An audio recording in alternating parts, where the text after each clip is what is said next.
The Boston Celtics have been sold for a record-breaking $6.1 billion to, I'm not even sure if I'm saying his name correctly, Bill Chisholm. Is that how you say it? I don't know. So I'm just going to call him Bill Chisholm. And he's the managing partner of a company called Symphony Technology Group. 6.1 billion is the record, not just for highest sale of an NBA team, but highest sale of a professional sports franchise in North American history. So that's an insane amount of money that the Celtics have been sold by.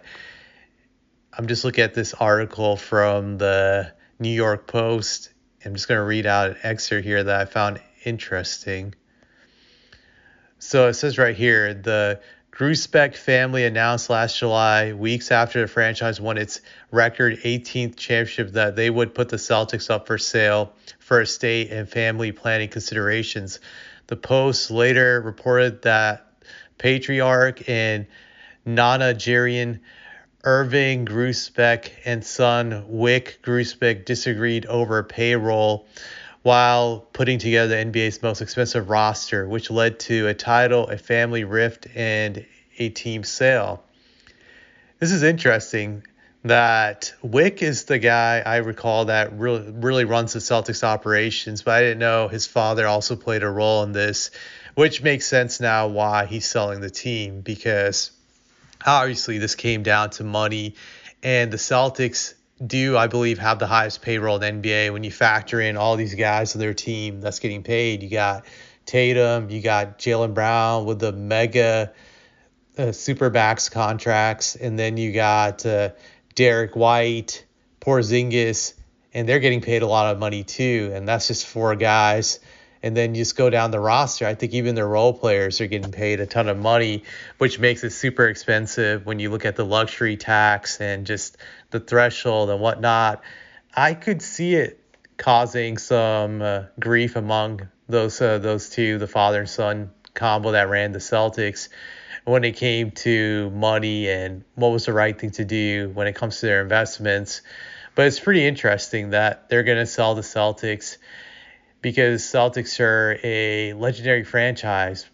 I would say the most important franchise in NBA history, above even the Los Angeles Lakers when you look at just the impact they've had on a league and what they mean to a league when it comes to their banners and all the things they have done. It's pretty insane. Just the Celtics are a very important franchise, and like I said, the most important franchise in league history.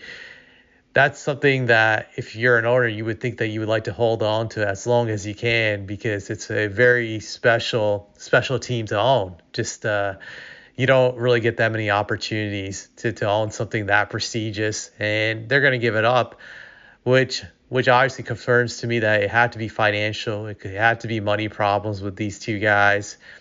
And I think Wick is a huge Celtics fan, so probably bothered him that his dad wasn't on board with the payroll and whatnot. And I guess they just came to that conclusion it was best to sell it to somebody else who could run the team properly and continue to put a winner on the court.